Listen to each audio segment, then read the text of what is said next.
widening the tax base by taxing wealth as opposed to income, as well as increasingly targeting those in the informal sector are some of the options the government could explore to increase revenue collections to fund this year's proposed 3.63 trillion shillings budget. Ernst and Young tax partner Hadijah Nannyomo wants this year's budget to continue focusing on enhancing food security by expanding the acreage under irrigation, as well as subsidizing farm inputs, provision of the Hustlers Fund loans to small businesses, as well as capital projects to grow the economy. Nannyomo spoke to our reporter Regina Manyara about her expectations about this year's budget, and this is how the conversation went. This is Prime Edition, and I am Regina Manyara. Government intends to spend 3.63 trillion shillings in the next financial year 2023-2024. Question is, how will government finance this, and where will it be spending this particular monies? We speak to the experts tonight, and today we are joined by none other than Hadijah Nannyomo, who is a partner at Ernst and Young, to take us through this particular conversation. Thank you very much for making time. Thank you. Let's start off with the issue of 3.6 trillion shillings. That's what the government intends to spend in this particular financial year. What are the likely sources, or how is government to finance this particular budget? Last year we were looking at 3.3 trillion, so there is definitely an increment. And as we speak, the KRA, which is the main financer of the budget, is struggling to hit its target.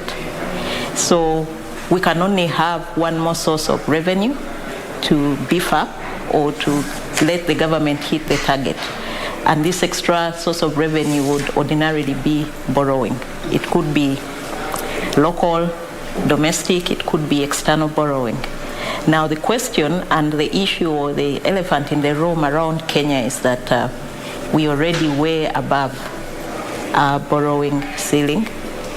Kenya is over 65% of its GDP in borrowing. And if you look at internationally, we are no longer in the green, just like other countries. We are in amber, almost getting to red. So the question is this a feasible source of revenue that will beef up or supplement the KRA collections, which probably this year would already be in a deficit? What are the tax measures that that are likely to be put in place to help the Kenya Revenue Authority rake in this particular very much needed revenue? When you look at KRA, they've been putting in place a lot of domestic revenue mobilization strategies, and in the past years they have effected a few of them. When we went into the COVID season, the pandemic, that whole year, 2 years, they instituted a voluntary tax disclosure program. This really helped in collecting some revenue, and it accounts for some of the wins they've been getting and hitting their target and surpassing it. We had a digital tax, where they are taxing a digital services tax of 1.5% on foreign nationals, as well as VAT. We saw a lot of uptake, voluntary disclosures by foreigners, and this also supported. Now the issue is, at least for the two of those that I've mentioned, these were more or less short-term measures. For instance, if I look at the voluntary tax disclosure program, it is going to take 3 years. So whereas they were getting all that money in, at some point it has stopped coming in, and that could explain why there's a deficit currently. Because when you look at tax, you levy a VAT, it will have an impact on income tax. Depending on what it has, it will have an impact on pay as you earn. It's just a spillover effect of all taxes. So when one was putting through an amendment or a proposal to tax exported services, probably this hadn't been fully looked into or analyzed. Now, probably this will be eliminated or repealed in the coming tax proposals. And my hope is that this will increase revenue from other revenue sources as opposed to VAT. So when you add up all that for government, and now the new era of green taxes, probably in the coming year, short term, medium, up to long term, the target will be hit. But for as far as the 3.3 for last year, and the 3.6, and KRAs or tax collection contributions to the national budget are, we may be having a challenge. On some of also, the tax amendment proposals is, to integrate, the telecommunications, with the Kenya Revenue Authority to rake in, to even monitor, how much you're getting on your mobile platform and such. Do you think that this is going to rake in more revenue for the Kenya Revenue Authority? I think it would, but there are a few things to consider. One is the legal aspect. Yes. How they will hack this from a legal perspective. Two is that when you look at Kenya and the majority of the East African countries, they are a cash economy, but they've also embraced a lot of mobile banking and mobile transactions. So it would be a good idea to loop in those that are, for instance, they have a house, they are getting residential rent from it, and they are being paid through M-Pesa. They are being paid through Airtel Money. So if there is a link between the telcos, then the Kenya Revenue Authority would be able to trace this. The question here is, do they have the technology to map and analyze all this? We are looking at over 50 million people. We are looking at over probably thousands and millions and billions of transactions.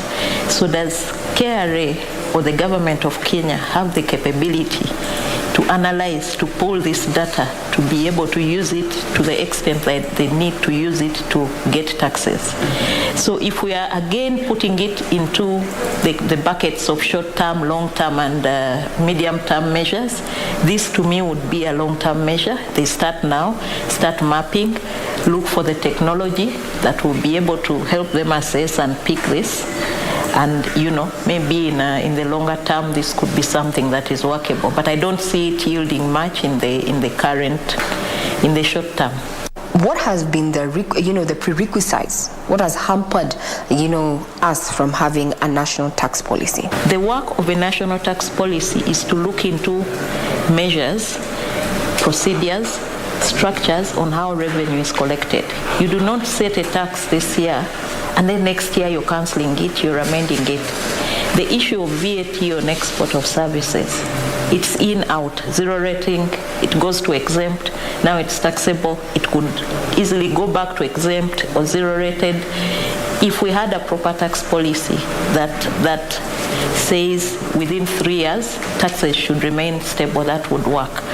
But what is hampering are the conflicting interests.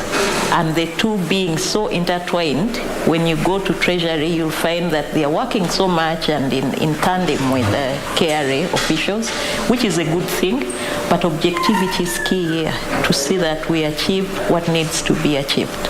I think for me that is the biggest issue.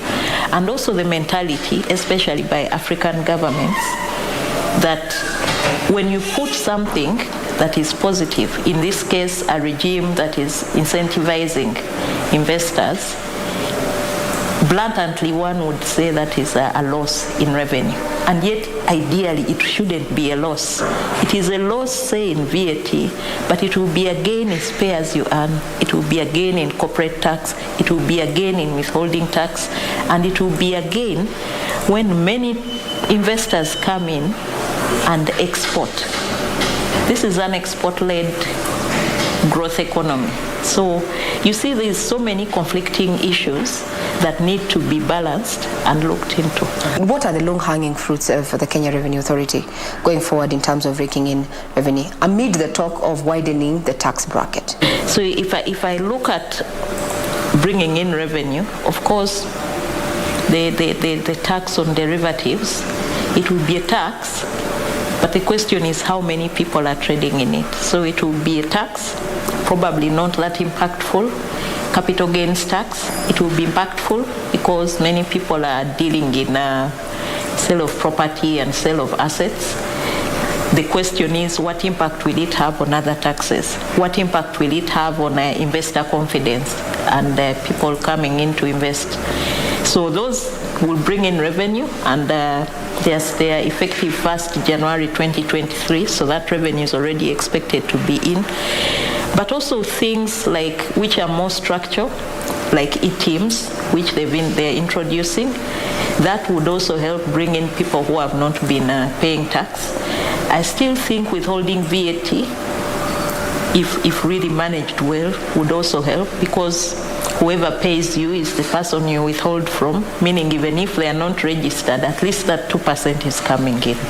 So I'm thinking those are low-hanging fruits. But on the other side of incentives, where the low-hanging fruits or the revenues will come in the medium to long term, we have so many incentives that government can institute. I think yesterday there was a forum on special economic zones where they're really trying to rally investors to come in. So if that Special Economic Zones Act is fully implemented and the proposals are implemented, it could bring in a lot of investors and they could pay tax that could benefit government. Now, supposing the Kenya Revenue Authority actually meets its targets, it's carrying the weight of this particular budget, leaving a deficit of around, more than 700 billion shillings. How is government going to bridge this deficit? I think government only has one option, and that is borrowing. So government, to me, and the issue with borrowing is good. We all borrow. But one needs to be very careful not to borrow money which is payable in the short term to undertake long-term projects. So if government can get that mix and balance and also negotiates better terms, it could be a good thing.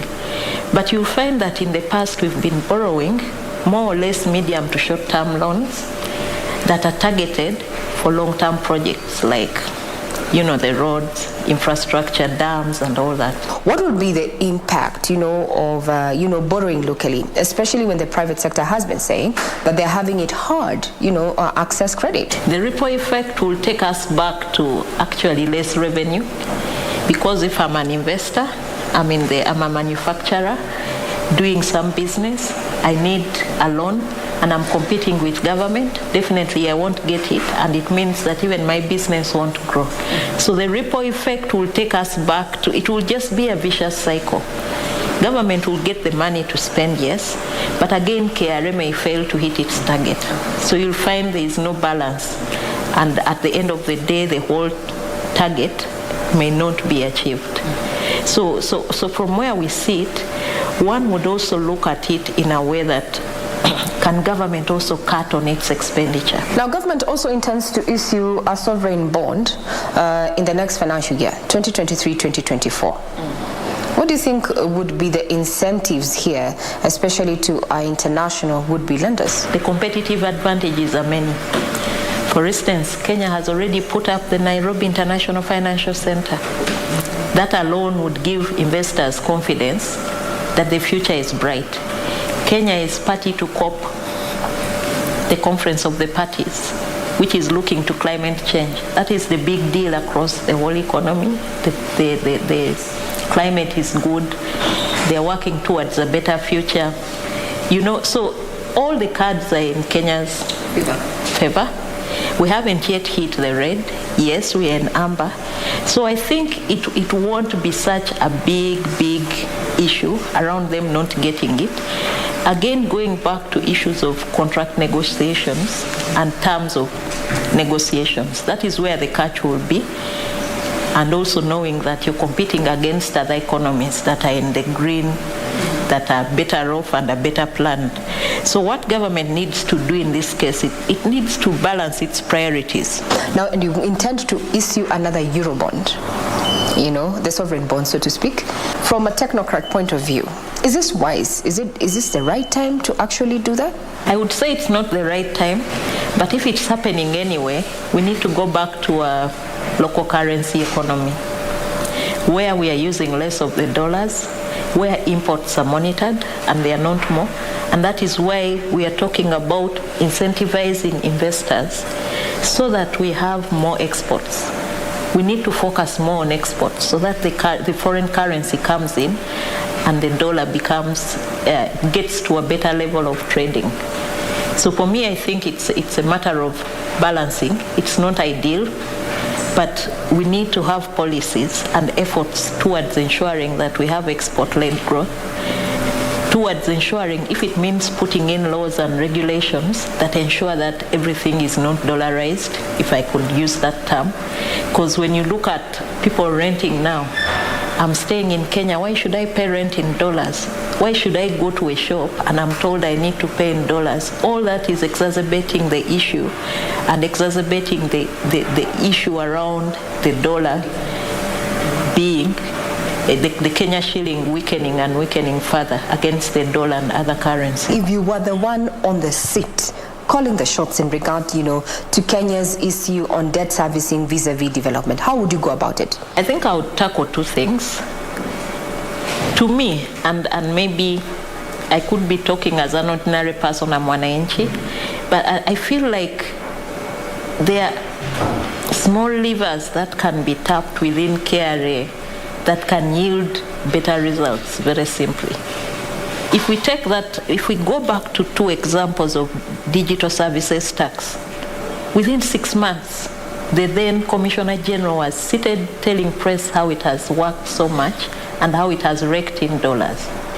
Voluntary tax disclosure, those are very short-term projects that were taken on and they yielded.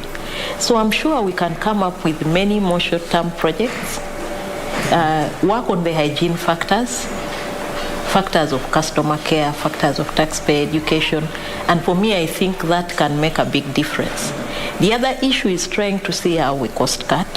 It may not be easy because some of cost cutting may get into the political arena.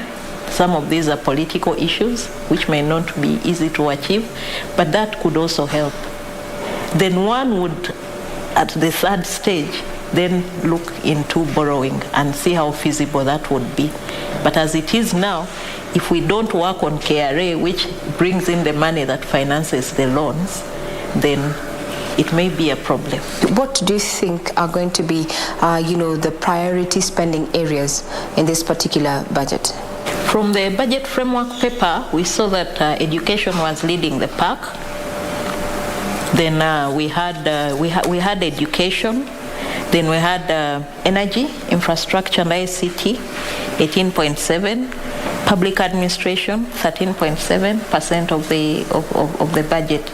Now, I have no problem with that, and it's justifiable.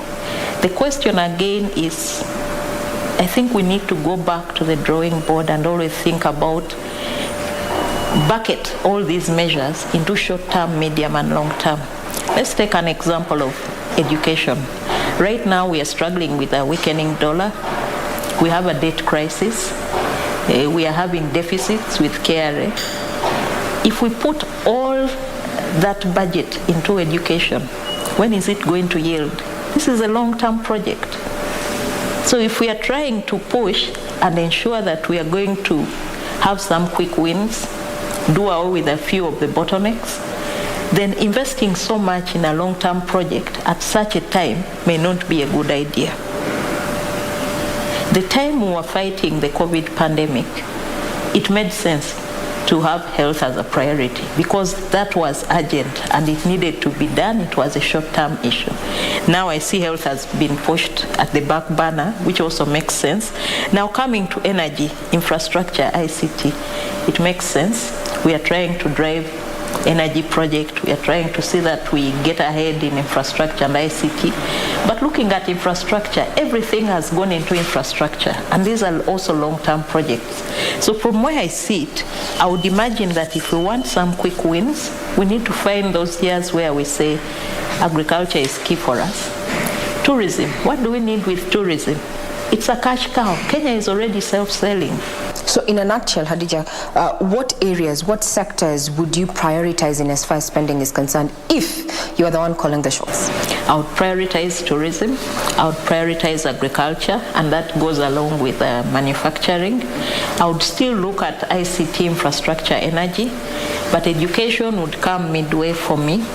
Health, currently would also become midway. Very well said. Now, we have been seeing a series of changes in key institutions of government. I'm talking about we're planning for a transit within CBK. We're also looking at, changes within KRA. We're also seeing changes within the Kenya Ports Authority. First of all, let us look at investor confidence. These changes, what impact have they had on investor confidence? So the moment we see that there's change somewhere, we expect a raft of many other changes. Positive, negative, but again the impact will be there in terms of a learning curve, in terms of things going back to normal. Let's take an example of KRA. I think between the time we're in the COVID pandemic, from 2020, 2021, 2022, we've only seen changes at top management. A lot of changes. And when I talk about changes, I'm trying to map between myself, I have an audit, I'm being audited, I actually need to pay the government 1 billion Kenya shillings, I have gone to court. An appeal process and a conclusion of an audit properly could take 4 years. So change, and especially in institutions where it is happening so often, like for one reason or another, and I'm sure there's good reason for the Revenue Authority to always have the change it has had, it also comes with the effects which are negatively impacted. Now, what recommendations would you have, to have, a transformative economy? So for me, I think economic transformation would get back to not focusing so much on taxing the economy, but first fueling it, incentivizing it, ensuring that there are incentives that will boost the economy, and then everything else will fall in place. Now, what would you say this budget has in store for small, medium enterprises? I wouldn't think there's so much of a focus, fortunately or unfortunately. When small, medium tax businesses are being talked about from a taxman's point of view, they're being pocketed into the informal sector and into maybe that part of the business community that doesn't pay taxes. But that is not the case. And we've seen that some SMEs are quite big, they are quite structured, they are formal. So that mentality may need to change, and probably the Revenue Authority may think of even having desks for SMEs, specifically focusing on SMEs, and trying to maybe look for them a more simpler tax regime. Now, what should Wanjiku expect out of this particular budget? I think the expectation is that generally there will be increase in taxes. We already saw an increase from 5 to 15% in capital gains tax. We are seeing deficits. So we are going to see a lot more measures that are geared towards raising more revenue. Low-hanging fruit for government, excise duty. Always get the beers, the soft drinks, alcoholic beverages, spirits, wines, all that. Tobacco, and increase the tax rate. There is the annual inflationary rate. That is a given, it will be added. The indirect taxes, I think those have reached their bliss point or the point of no return, so not much there. But the low-hanging fruits lie within areas like excise duty, instituting some more around the income taxes like the one on derivatives, interest restrictions, so that the profits are more and there's more tax from an income tax perspective, capital gains tax. All those will remain, and the scope of VAT on foreign suppliers, which is digital supplies in a marketplace, has also increased. In the past years, it was only for business to customer transactions, but recently it has brought into the ambit of tax business to business transactions. So that is one that is also going to bring in a bit of some revenue. The difference is now, if it is between B2B businesses, then the business that is in country can be able to claim that VAT. But one should remember that some of the businesses are not registered for VAT, so tax would be achieved by the government. Parting shot, Madam Hadijah. I'm hoping that the plan for the new government to tax first wealth, property income, and lastly trade will come through. I haven't seen anything on paper around how they will achieve that. But first of all, it's a good way to think. Trade should come last in the rankings of taxation. So I'm positive that as we move on, things will get better, and the economy will boost, will grow and bloom. There you have it. We have been speaking to Hadijah Nannyomo, who is a tax partner at Ernst and Young, in regard to what you need to know ahead of the budget presentation that is set to, direct and give guidance as to how government is going to spend the 3.63 trillion shillings that it proposes to actually spend in the coming financial year. You've been watching Prime Edition. I'm Regina Manyara.